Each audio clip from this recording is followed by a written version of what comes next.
This is Chicken Ball. Come at us, bro.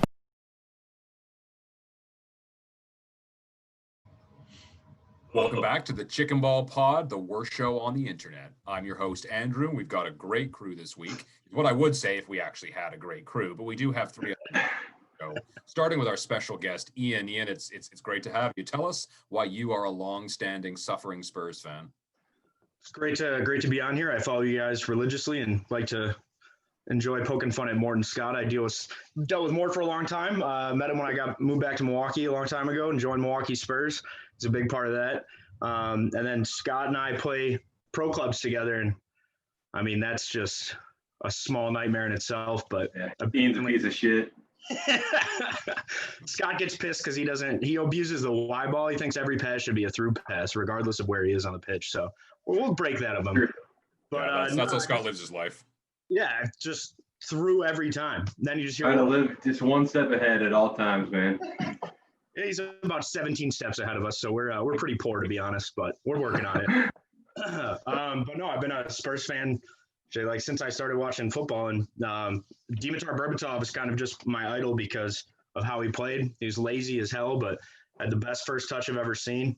And the way I played as I got older, when I started drinking before games, like grown-ups do, just play that lazy, nonchalant style.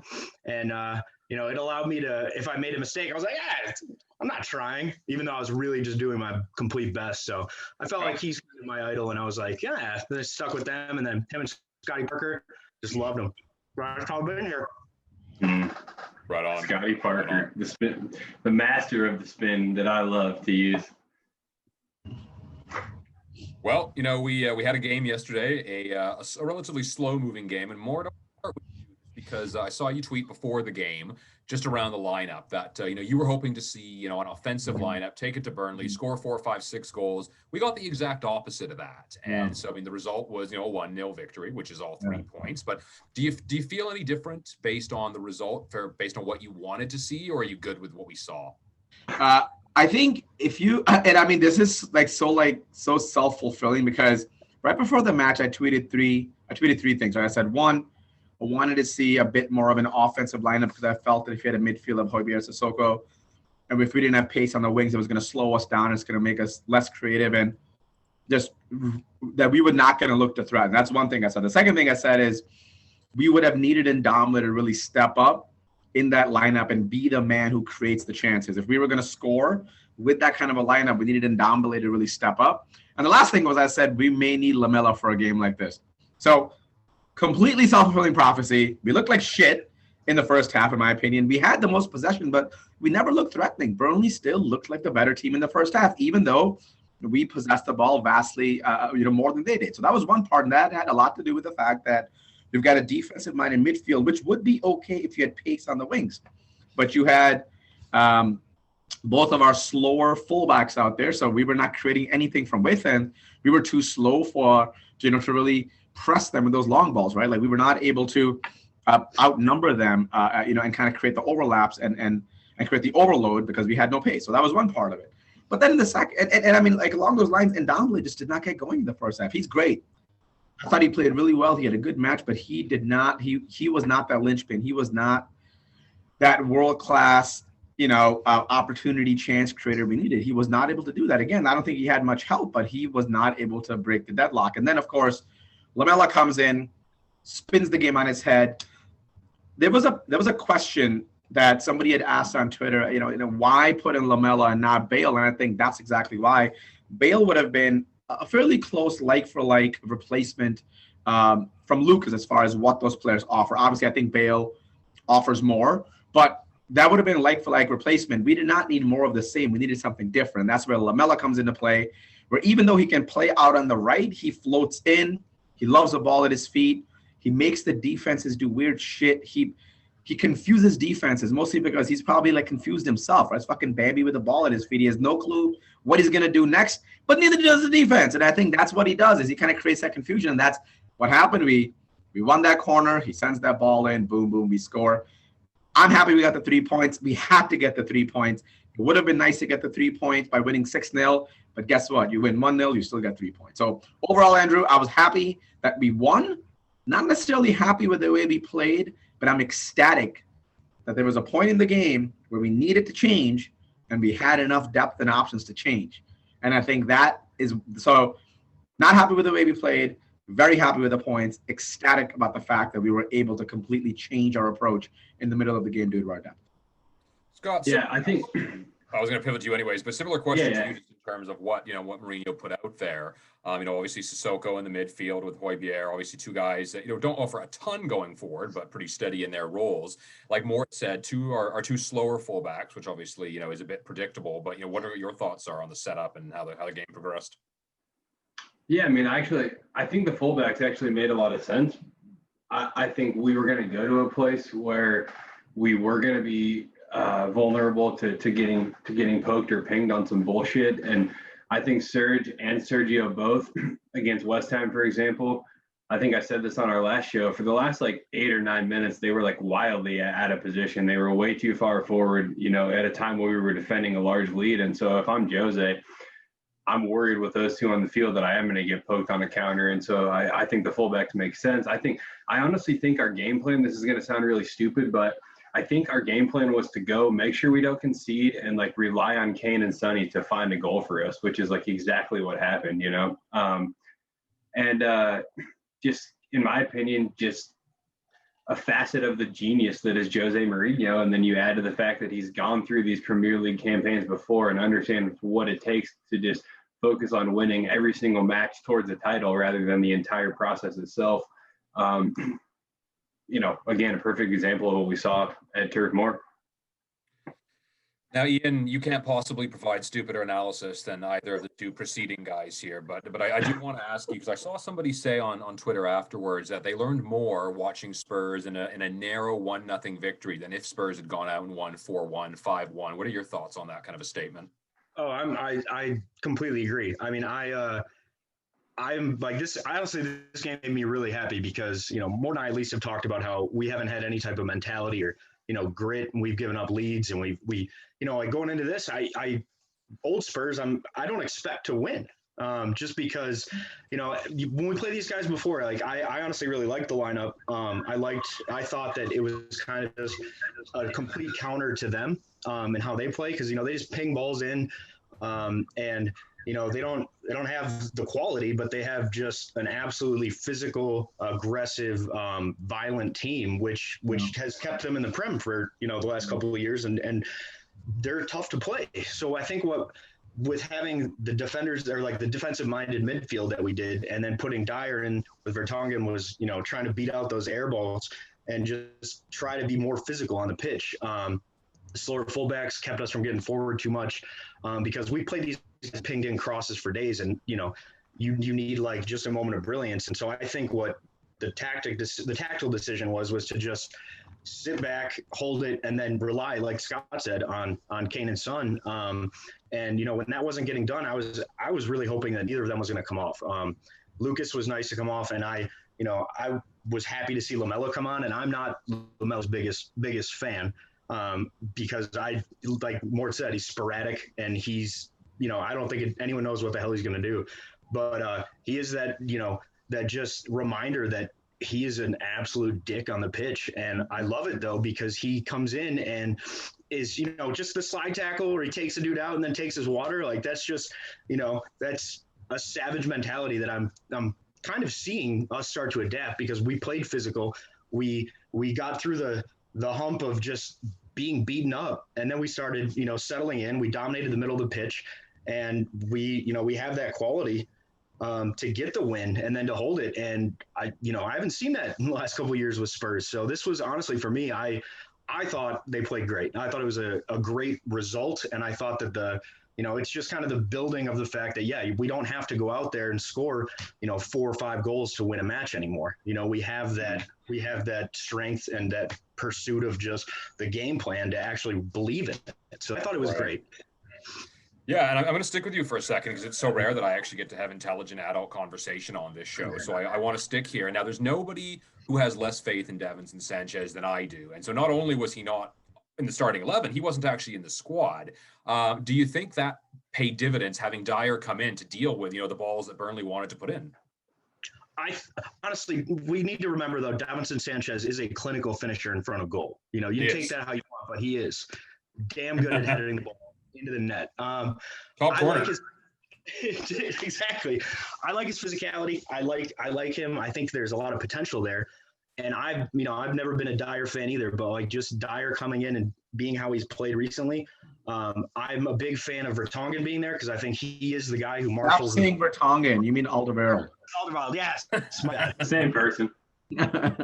Dumb comments, but no, but I like that he's in there to keep him level. And Dyer is apparently like our best guy in the air, and that's it was great to see that because I think Dyer can maybe eventually be that, but we don't have that except for Alderweireld. So like we need that steadiness, that rock at the back. Mm-hmm. But like we have the depth now to be able to rest guys, which I'm a fan of, and we have, other options instead of, forcing these guys to travel and, be, mentally in the game, or even if they're not, give the guys a rest. So I don't know. I think Sanchez will come good. But right now I liked the decision to not play him just because the way he plays, I don't think he's as controlled with his physicality as Dyer and Alderweireld are. Yeah, fair point. Come good at this point in time. I think we can all agree that he is useless and shouldn't be on a field outside of maybe the Vancouver Whitecaps. But Scott, was Sanchez not part of the first clean sheet Tottenham had all season? Against which team was that? Against which league? Oh, I'm sorry. I didn't realize that we got to pick and choose. I mean, I'm just you do when the competition starts. I mean, I'm just saying, like a first clean sheet of the season. What I will give you is it was the first clean sheet of the season that he was involved in, and I am perfectly happy to see a guy like Davinson Sanchez play against terrible competition. It's the same as Fernando Llorente. Remember when Fernando Llorente scored a hat trick against a League One team? Fernando Llorente is the reason we won the Champions League final. Perfectly happy to see players play down to their level and do their jobs. So you're right. Fernando Llorente was the reason we were in the Champions League final. Just remember that. He also scored a hat trick against the League One team, and I think Sanchez could probably do the same thing. Dude, Scott, tell us about Sissoko. You made your point about a couple times. Right. That, he fits into the lineup. Because again, like you look at a guy like Lo Celso, who's probably not quite back to full health yet, but let's assume he is. Is it too much to have Lo Celso and Ndombele in the lineup at the same time, assuming with Højbjerg? I don't think we'll actually see that very often. Jose's best performances have been with a two-man base and a free roaming midfielder in that three. So I think honestly the next move in our progression or development as a team is to upgrade that defensive midfielder position again. I think, not to open up a can of worms here, but I'll do it. I think this summer upcoming, our goal should be probably to move Harry Winks on, take as much as we can for him, and invest in another defensive midfielder so we can have a quartet of Højbjerg, Skip, a new guy, and Sissoko. Sissoko kind of bringing up the rear there, right? But 4 solid defensive midfielders, because I think that's ultimately the play under Jose. And I think Tanguy and Lo Celso are actually kind of competing for the same position right now, to be completely honest with you. And that's fine. I mean, 2 world beaters in that role, couldn't ask for a better situation, to be honest. That's a very important position for the way Jose is going to set up. So, I don't think we'll see it very often. And to be frank, I really don't want to.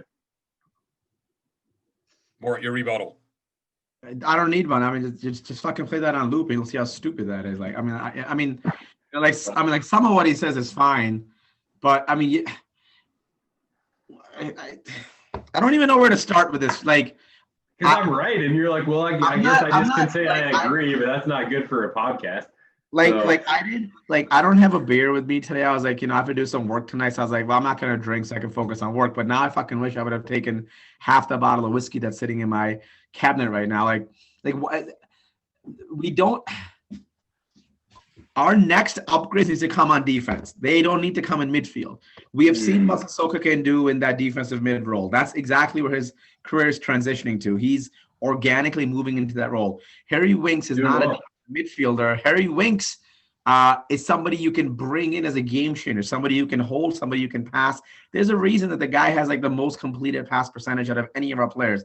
Sometimes it doesn't matter if the ball is going forward or backwards. You just want to make sure you keep the fucking ball. And that's why you need players like that to be able to come in and make sure they don't lose the ball, because we have a tendency to lose the ball often, and you need guys like that to come in and and retain the ball. The reason defensive midfield is not an area of concern, nor do we need to make any plans to upgrade them, is because we already have that player, Oliver Skip. Why do people forget about him? I have him in my 4, right?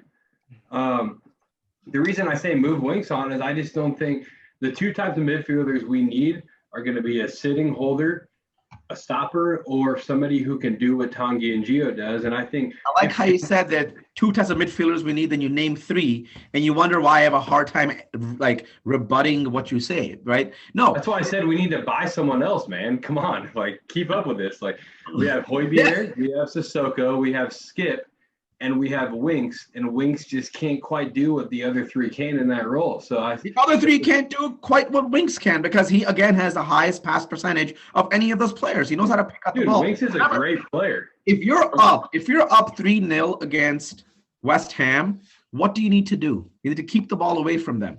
What kind of didn't work? He came in late. Like how late did he come in? The game? That's the worst example you could ever use. We have a 3-goal lead. How late? Okay, fine. How about this? What minute did he come on the pitch?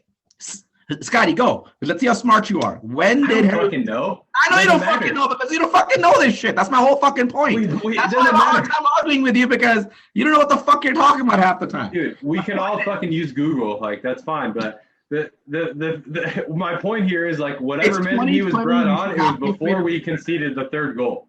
I bet that's all that matters. I bet you even your flip phone has the internet on it. You should not be afraid of research, man. No, I mean, listen, I do not believe we need to upgrade defensive midfielder. I don't know if anyone's been watching Skip at Norwich. He's playing really well, right? Like, like he continuously gets high ratings. I mean, like the fans love him. I don't know if you guys really well, man. Right, yeah, right. So I think he's doing really well. I think there will be a place for him next year in that midfield. And again, I don't necessarily know if we need to move Winks on. I think you just need to figure out how our team is going to click, because remember, I feel that under Jose, we're going to see a lot more squad movement. And by movement, I mean not just, starting, but like players moving on. So I think organically you will see players moving on. It's going to open up space. I don't think Winks is the guy who leaves. I think there's other players ahead of him who will more than likely leave. But quite honestly, Scotty, I think our focus has to be on defense, right? I mean, center back for sure. Joke about Sanchez and all that, but these are major liabilities, man. It was nice to see another one of Andrews, like countrymen get on the pitch. I don't know how good like Rodon's going to be. Like we'll see, right? Like we will definitely see, but I think our defense is still a major liability, and a lot of that has to do with the talent or the lack of talent there.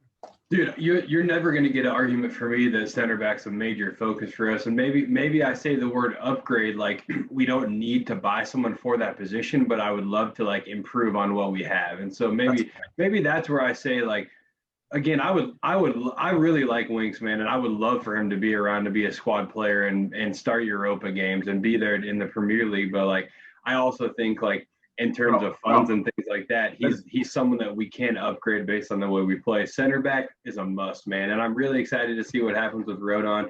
I still think we'll go back for Skriniar at some point, maybe January. I don't know. If not him, somebody in the next couple windows we'll go after. But I think Rodon might be a more of a ready-made player than we all thought he was. I think Jose probably took the time. Well, he had to have, right? He's not a fucking idiot. So he took the time to make sure that this guy was somebody who could fit in the system. And we've already heard him come out and say this guy, in his opinion, has a very, very positive projection, as he moves forward over the next 3 or 4 years. So I think he could be a long-term solution for us. But I also think, based on the fact that, now I'll say he was in the lineup, right? I think some of that was just pure rotation. I think Sanchez has started the last 2 games, and Jose says you're not in the lineup because no way in hell I'm putting you on, period. So I'm not wasting a spot on you. Because you can't hit the ball. Whatever, man. Like we're rotating. So, but no, I think the fact that what Sanchez would have had plenty of chances in this game. He probably, he probably could have got a goal, man, for sure. Yeah, probably 3 or 4. I do love how Jose came out and said, like, don't ask Sanchez about his beautiful goal the other day, in that presser. But no, I really think the fact that Rodon got an opportunity to make his debut, a mere week or so after signing says that Jose has some trust in him, to some degree or whatever. But, no, I totally agree, Scott. Rodon, like, unlike Ryan and Bennett, like, I'm not going to pretend not to be biased like those guys, but they also have no self-awareness. So you can't really blame them for not really understanding. Yeah, they don't. Yeah, exactly, man. But seriously, Rodon, like, I think he will be a legit player. Like, if you ask anybody at Swansea, they'll say it was kind of like when, the Vancouver Whitecaps had Alphonso Davies. We knew what we had at the time and we enjoyed it while we had it. And that was the attitude coming out about Rodon. And so he is fairly athletic, not as athletic. He certainly doesn't have that kind of speed. His anticipation is phenomenal. The way he steps out in front of players to intercept passes, whereas you don't see that from guys like Sanchez. Yeah. A lot of center backs, to be fair, right? Like, I'm not saying it's only Sanchez, but he is a very good hitter of the ball, and that is specifically why he came on, in the 92nd minute or whatever it was to run things down, because we knew ball coming into the box. He is fearless. Like, he is very, very good that way. And so, like you said, Scott, Mourinho is not an idiot.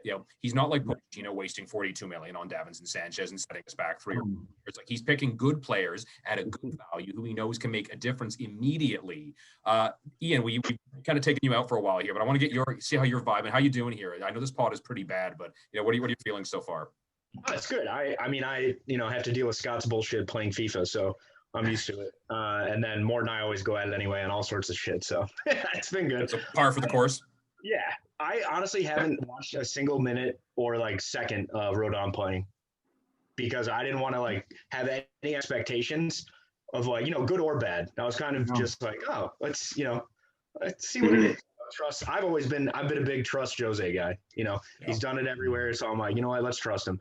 And to me, him being, it wasn't like he was given kind of a, hey, welcome to Spurs. Here's your shout, dude. That game was still, it wasn't locked up by any means. No. And the trust in putting him on, I think, is huge for his, the team, seeing that he believes in him, and then and that Jose does, and then, in himself. I think, from what you said, it sounds like he's, to me, like a positive player, like an aggressive player, but in the sense that he reads the game, where to me, Davinson's athletic ability is probably better than all of our center backs, maybe other than Tanguy.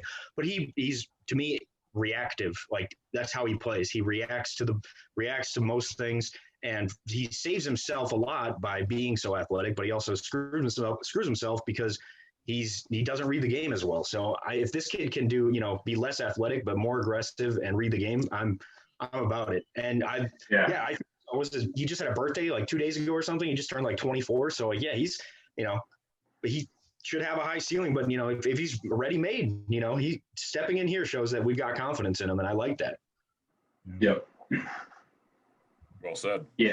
Also, Scott, if in certain games in the Prem, I think that there is a definite moment or time where I would love to see Ndombele and Lo Celso on the pitch together. If we can sit back well. We've already seen that before, right? No, I like it. Yeah. Momentarily. And I agree with you. I think there will be times where it does make sense. In that situation, Scotty, though, right? That's where you want to see Højbjerg, Winks, and either Ndombele, or Winks and either Gio. Putting Ndombele and Gio together with Højbjerg works, but you need a lot of pace on the wings to cover, because those guys are going to get forward. You need those guys, you need your fullbacks to have pace to drop in and cut to protect the middle, because they're going to leave huge amount of space. Because that's where Winks won't get that high. He always stays back, so you get that extra protection. See, so that's where some of these nuances come into play. That's where Winks. I don't think we should get rid of Winks. In that regard, it's almost like this is our most defensive kind of setup to protect against just a team where they're not great on offense, but also they don't leave you much to work with going forward.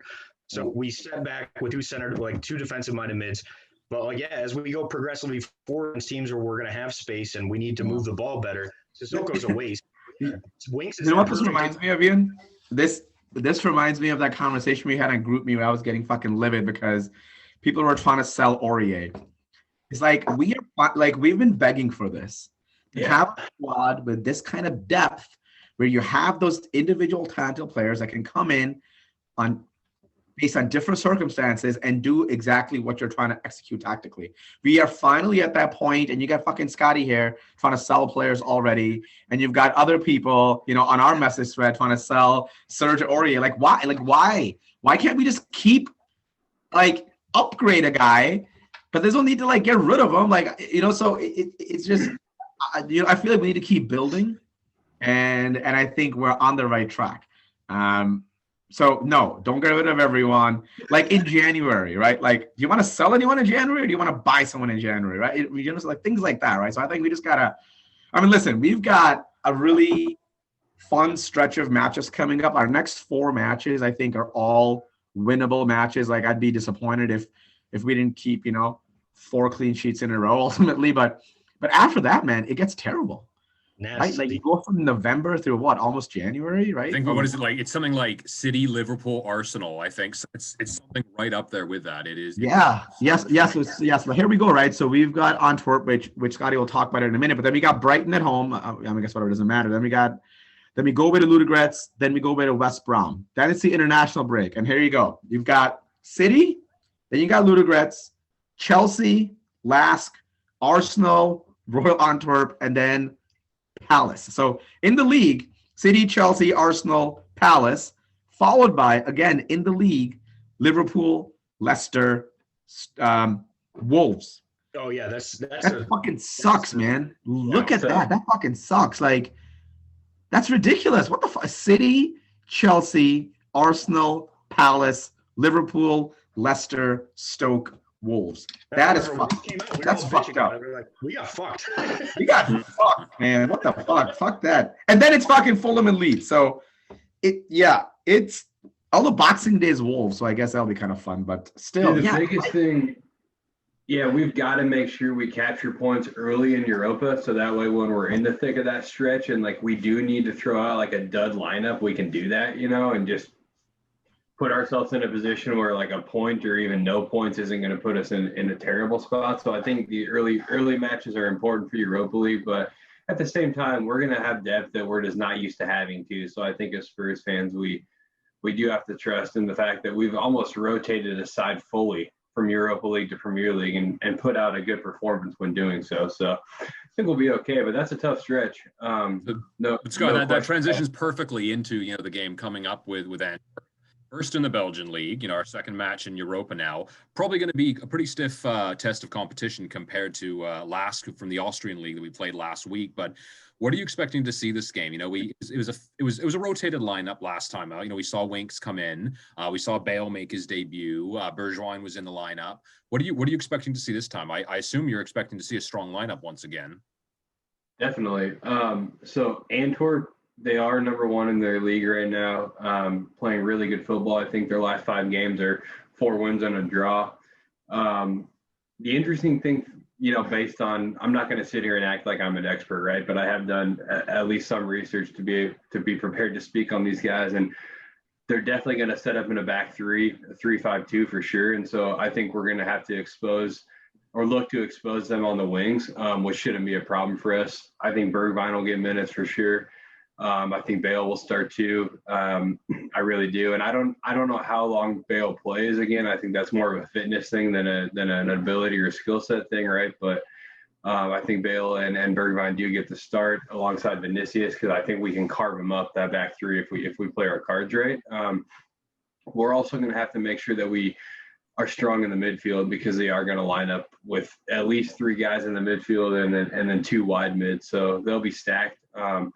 And probably, this is just based on soccer itself, looking to control transitions there with that midfield. So my question is, does Højbjerg play again? Because I think if we're gonna have, a chance to really man the midfield and control it the way we're gonna want to, I think Højbjerg is almost, a necessity at that point. So that's my burning question right now. But I expect the fullbacks to flip. I expect Serge and Reguilon to start. To my point about exposing the flanks and all of that. But that midfield is really my question. But we should be able to go out and handle these guys if we're as talented as I think we're starting to believe we are. So.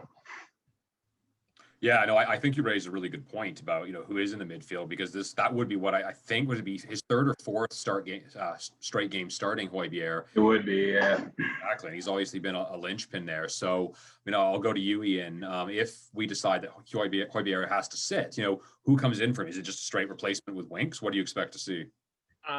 Against these guys, I know more of how to attack them than how to defend them, just from what I've seen of them play, which is pretty rare. I watch as much as I can. I think I've seen some highlights of them, and I know that I think Jordan Lukaku plays their left wing back, left mid spot. And so I know that's for me that's good, because our right side's gonna kind of have a field day over there, because he's kind of a question mark defensively when he gets forward. But you're right, that would mean that we need someone to hold well in the middle. Højbjerg, he's our best player to have there, right? But yeah, he's, running him into the ground isn't ideal. But in my opinion, also, these games right now, our second leg with these guys and coming up in Europa is going to be through that hard stretch. So to get points now, I think is crucial. So I would imagine it has to be him. If not, I would almost say Sissoko and Winks, but Sissoko's still holding more. But it's just, I don't know. It depends how we're going to attack them, I think, because I don't think that they're as much of a threat. Look at how we played the last couple of games. Teams have scored against us with just absolute worldies, things that you just can't really account for. We haven't been just outplayed defensively. So I'm thinking that we can take a risk by not playing Højbjerg, but I would like to see him. And I think Winks and him would be a really good pairing. And then, hopefully we get some type of lead and then drop Højbjerg out and give him some rest, because we are going to need him to not break, going forward. Dude, if he goes down, we're in trouble, man. He's that one guy right now that just. And that's where I say we need to focus on another defensive midfielder, not to reopen that wound, but we need another Højbjerg.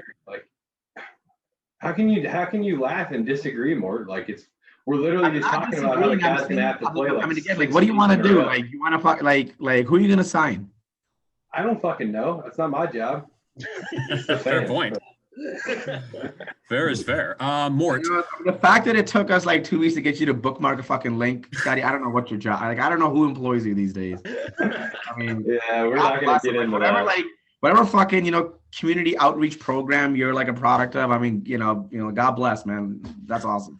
Send money. Man, go ahead. I was just gonna say I just have secrets, man. She don't even fucking deserve to know. Oh, so I think on that midfield question there, Andrew, I think Sissoko, Winks, Gio, then with your pacey fullbacks, right? Like Scotty was saying, right? That fullback turnover. I think that all makes sense. I think in the front, right? I think you'll see Bale, Vinicius, and maybe Serge, or maybe Bergwijn, maybe Lucas, maybe Sonny, whatever. But here's my question for you: Do you guys think we see Rodon come on? Yeah, play in Europa. Oh yeah, that's right. He wasn't registered. Oh, he's not. Oh, he's not registered. Fuck me. Okay. He came in because he wasn't in the first window. Okay, fair enough. Thank you. So the first time we'll see him will be against Stoke in the League Cup. Yeah, there you go. Yep. My boy Dakota shouted this out, but he might start against Brighton too. I wouldn't be shocked. Yeah. We'll see. Yeah, for sure. Okay, so that's the midfield. Obviously, Lo Celso, like we said, Winks. We assume Sanchez will come back in. That makes a lot of sense. I mean, does Toby start again? I mean, who else? I mean, Davies, I guess, could play next to him like he did in the last Europa League match, and then you'd have Reguilon out on the left. So that's a possibility. I think Vinicius is probably a guarantee, which I think we're all pretty happy to see, especially from what we saw last game. I mean, he was ready to come on before we actually got that goal. So you can that Mourinho obviously is pleased with what he sees there. And again, the other question, I guess, is Joe Hart. Does he start? We all thought that Loris would start that first game, but it was Hart. he didn't have to do much. But again, like that's actually something that's, I think is interesting. Like whoever's idea it was to bring in Hart, like that was a really good idea. It cost literally nothing besides half his wages, but half of what his normal wages are. Again, he's clearly a leader. He's clearly won. He still has something, left in his game, right? Like you still prefer Loris in the big matches, but it's been a great signing. I mean, again, just goes back to the window. So, I think that's been, really positive for the team role to fill there. The last thing I'll say, I got a dip here, guys, but if you want to know who convinced us to sign Joe Hart, you teed me up for this, man. It was fucking me. And I texted my boy Gedson and I said, look, this dude's fucking available. He's free. Talk to your boy Jose. And that's how that happened. So I'm it was no problem. I'm happy to have benefited the Spurs community. I got to go. Scotty, one last question. Shit. He knew what I was gonna ask. He knew sure he's getting arrested. I was gonna ask him which podcast is he recording at 6 Central, 4 Pacific, because that he to jump off for. But, probably Joe Hart, like good sign. I mean, that's like Ian and I were talking about that, right? If you goes back to the mentality thing Ian was saying. It's we've lacked that. We've got these vocal leaders in Hart, in Højbjerg. These are guys that are loud. Then you've got guys like Bale, who every time they put their foot on the pitch, you're like, God, we can do anything, right? Like that's the kind of stuff that builds up your mentality. I mean, we're just playing. I mean, look at how well Sonny is playing. Look at how well Kane is playing. Look at Aurier. Look at Davies. I mean, I feel like our game just as a whole has been escalated, and it shows, right? We've got the highest goal scorer. We've got the highest assist guy. We've got the most combined fucking goals and this and that, and fuck all, right? So it's there, right? I mean, this is it's difficult to quantify mentality, but I think if you look at what's happening now, I think this is the ROI of investing in mentality. Is you get a team that, even though we had that really stupid West Ham match, we come out and we do what needed to be done, right? We've only lost one match all season, and that was to Everton, and that was that crazy ass set piece, right? That should have been taken 10 yards that way, but we only lost one match all season, right? So I'm pretty fucking stoked. Well, I mean, I think the thing too is, obviously we got fucked on the Newcastle game, and then playing Chelsea 2 days later. Like we said, we didn't expect to win that game, but that really could have been a season derailment, right? Mm-hmm. Losing that game and then going and playing the Europa League game and then Manchester United, things could have got from bad to worse really fast, right? Real quick. Mm-hmm. Yeah. But Ian, I want to give you the chance here. We're about to wrap up, but want to get your final thoughts here, kind of on the upcoming games, rest of the season. What piece of knowledge are you going to hit us with? I honestly, I was thinking about this when we signed Hart. I think that we're in that Romero De Gea situation with United. Yes. I think Joe Hart's got the Europa League's his. It's his. He's not playing. He's not going to play in the league. But I don't think Lloris comes in for big games that we'll potentially have. I think it's his. You have to give him that confidence wise. And I was thinking today too, it's got to be frustrating being him, and being in that tournament, and he, has quiet games, and all of a sudden you just have these absolute lasers from 30 out, just hitting top corner, and he's diving and he's there, that. And it's, I love that. I love that we have him. He's a winner. We haven't had a lot, and I think that we need it. I think that we're doing the right things with paying Lloris more, paying Son more. I think that shows an investment in who we have. Keeping up with the times. I think that it's awesome having luxury players like Bale being able to come on. I love that Doughboy came on and pushed Serge to play better, and that Reguilón came on and pushed Davies to play better. But at the same time, there's no just noticeable drop to me that I've seen in just how the team plays together. In that just overall kind of just camaraderie with the guys. It seems like they have fun. They literally have a good time.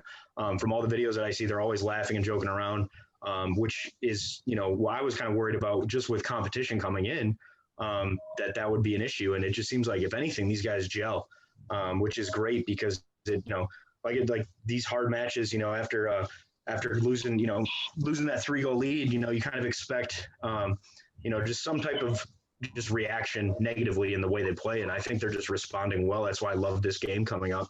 to get the game they had Monday because they played well. They did what they're told. And, we didn't, it was kind of a wide open chance for us to really just take a step back. And if anything, I think we took almost like 2 steps forward, just in resiliency and the way that we played. So if anything, I just, we keep riding this. I love how the team is. I love the fact that we have a player to back up every player that would, if anything, almost be like a like for like swap. I think we have one of the deepest teams in the world right now. And, I'm about it. I'm excited for us. And I'm excited to see these young guys play. And I'm also not nervous at all in any games. Like they're like, really, I'm like, last season, I'm like, this one's going to be, kind of a loss. And now I'm like, all right, like, yeah, we're going to put 5 up today. Like, all right, let's go. It's a good feeling. I haven't had this feeling in a couple of years with us. Right. Yeah.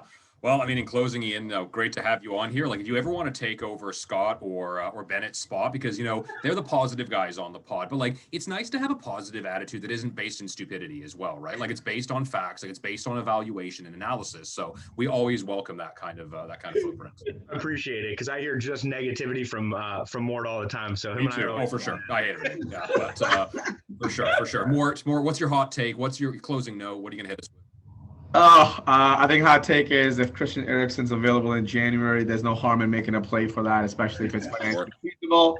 I think Dele Alli maybe past his days with Tottenham. I think if I had a opportunity to swap Dele for Eriksen in January, I think I would probably seriously consider that, just based on the way we're playing, and I think based on what we need in Europa in the later stages. I think a guy like Eriksen will be more beneficial than a guy like Dele. And I mean, I just, whatever's happening with Dele just seems weird. I hope to see him play on Thursday so we can get a look at him and see what's going on. But I think if we don't see him Thursday and we don't see him again at Brighton, I think the writing maybe on the wall, which, I mean, quite honestly, he's a player I love. I think, plan A should be to kind of turn things around for him. However, if he cannot turn things around, I think plan B is to get some value out of him in January, because I've got a feeling that come when the window opens in January and after that crazy ass schedule we just rattled off earlier, we're going to come out of that pretty clean. I think I think we're going to be in it. We're going to be in multiple competitions. And I think Daniel Levy will have to make a decision on, do I get rid of a player that's not contributing to this and bring in a player who we think can contribute? So I think that's the way we have to look at it very objectively, is not a matter of is Dele good or bad, is he contributing and can we afford to have a passenger? We've seen from Jose, you cannot afford to have a passenger. So again, if you wanted a hot take, there's your hot take.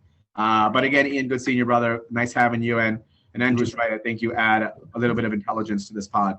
So the bar is low, right? So, I mean, we don't ask for a lot, but those are some great couple of takes there, guys. I think, it's not that hot of a take, but I think we're going to see first goals this Thursday from Vinicius and Bale. I expect both of them to get on the scoreboard. That. So, again, that's not a huge prediction, but I think it's going to happen. So, anyways, for Mort, for our guest Ian, for Scott, who, didn't actually realize he was pressing the end button when he was trying to leave. I'm Andrew, your host. I hope you've enjoyed it. Come on, you Spurs. Come on, you Spurs. Come on, you Spurs. See you guys.